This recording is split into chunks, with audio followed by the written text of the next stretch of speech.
Bob Maloney from MyMMAnews.com, and I had the pleasure of joining my buddy Lucas LaRue. Lucas is just coming off his second victory down in Florida at Combat Night, and we wanted to do a little post-fight talk.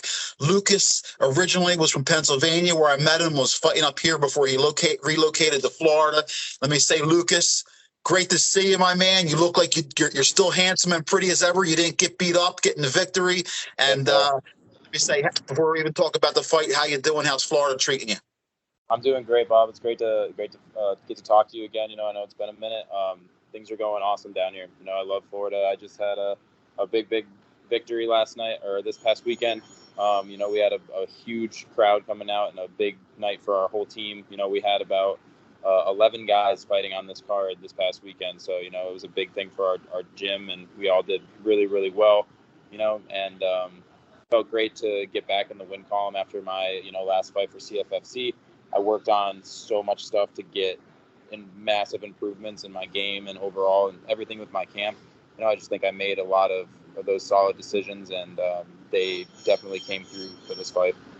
Well, listen, I wanted to ask you about that card because I had followed you on social media and I seen you post like the flyer for the entire card, and there was like 30 fights on there. What time did this event start and what time did it end? I can never remember seeing listen, I've been in the sport 15 years. I can never remember seeing a fight card that big. It looked like it was an all-day affair. Tell me a little bit about the event because it was gigantic.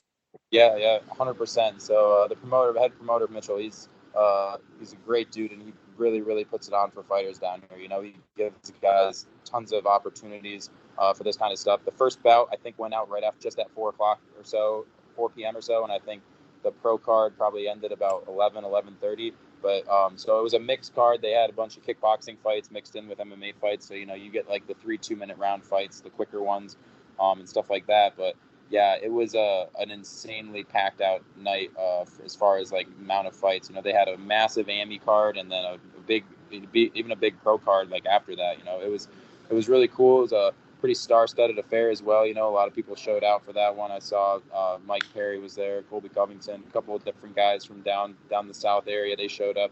So Mitch puts on a fantastic show for everybody down there. He gives a lot of these guys, especially in the Central Florida area, the opportunity to, show off their skill sets and stuff like that. And it's just like a really great promotion to fight for. And I think the fact that he is trying to give so many opportunities to pack in people, to build up people from within, I think it's a great thing for Central Florida and all the fighters around here. That's awesome, man. So let's talk about your fight. It went the distance, but from what I understand, you had a lot of grappling, and you felt pretty good about your grappling this fight. And so tell me a few things you remember about this fight. Yeah, 100%. So coming into the fight, we knew that this dude was predominantly a kickboxer. I know his competitive stuff had mostly been in kickboxing. He was debuting from MMA, but he was a very experienced guy. I think he had been training for close to 10 years, I believe.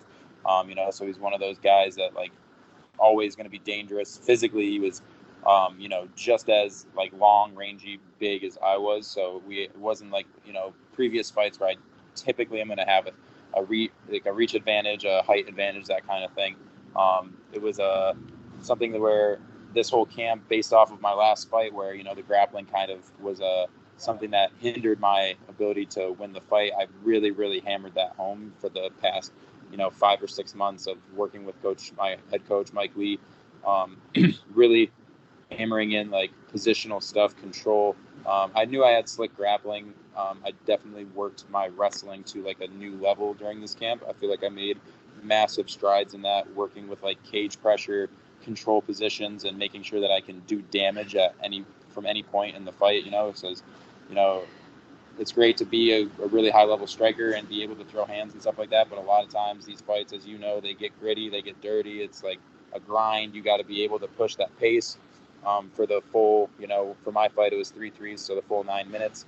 I felt like I was able to close distance, get to those control points, and then use my technical ability to land big shots throughout, keep consistent damage for the entire time. And then he really I was able to nullify all of his striking ability, because the dude, he was really impressed me with his striking. His stance switching was definitely giving me things to be concerned about and like have to, adjust for.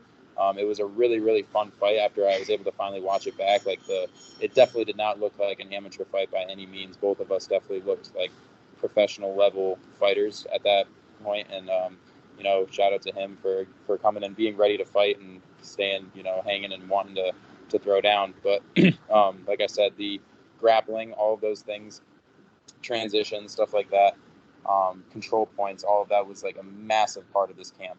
Head pressure, just cage pressure, constantly being in people's face. And like I knew like I needed to know that personally for my growth point that I can do that for 3 rounds, that I can be the bull and push the pace and dictate where the fight goes, because I already know that I have great hands. I know that I can stand and strike with just about anybody on the planet at this point, and to know now that I can also implement a game plan and stick to it and listen to my coaches and just be as visually like receptive of what's going on, working on that fight IQ essentially. Like I think that it's so much more of a thinking man's game at this point, that those things I wanted to show this growth, this massive amount of growth that I've had, and I think I did.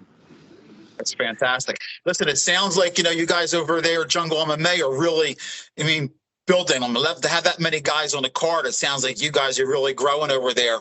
Have you been able to, are you in the gym every day? How I know you made the transition down there. Listen, you got to live, so I know you were working a little bit.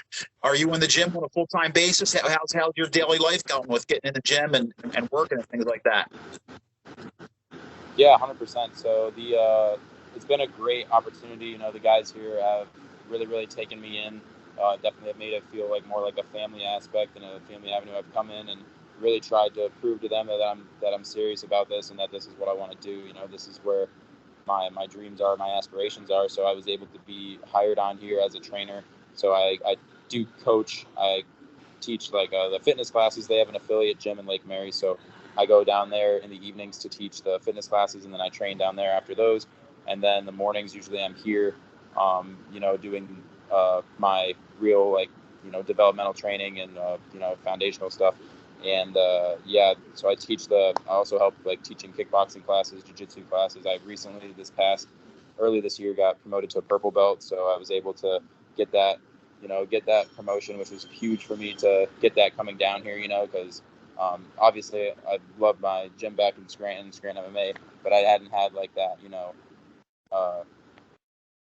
just point of like accomplishment in this particular gym outside of obviously MMA fighting, but to be able to be, honored with a purple belt was a huge thing for me. So now teaching kickboxing, teaching the jiu-jitsu side of things, like just really evolving and getting my mental ability for this game and my overall knowledge to a bigger point. I'm still doing other work on the side that's not exactly this, just to supplement income and stuff like that, but it's still like it's been since I started this stuff. Everything that I do outside of this is to supplement this. It's never I have other jobs and stuff that I got to do just to make money, pay the bills, but everything outside of that is just to continue to fund and support this crazy dream that I have. So well, what's in the future for you? I mean, listen, we're getting ready. We're in March. I mean, are you looking at any cards down there? If you stay healthy, would you like to get 2 or 3 more fights in this year?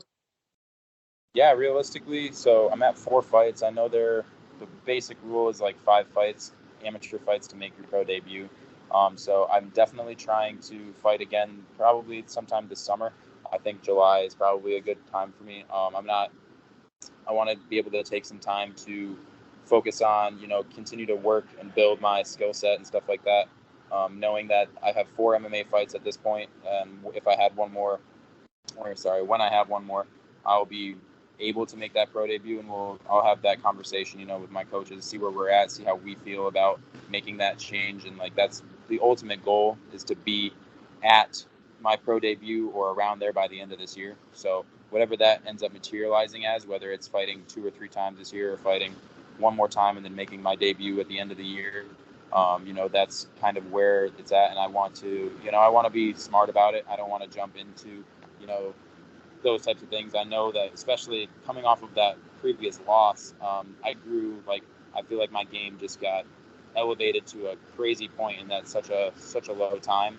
So that made it, made me have to think like, okay, I need those months off, those couple months of like not off, but not in camp are just as important for creating and building and continuing to elevate myself as a fighter and doing all the other stuff, the media stuff, the creating content, the t-shirt, the merch stuff, all of that kind of stuff that has to go into it too.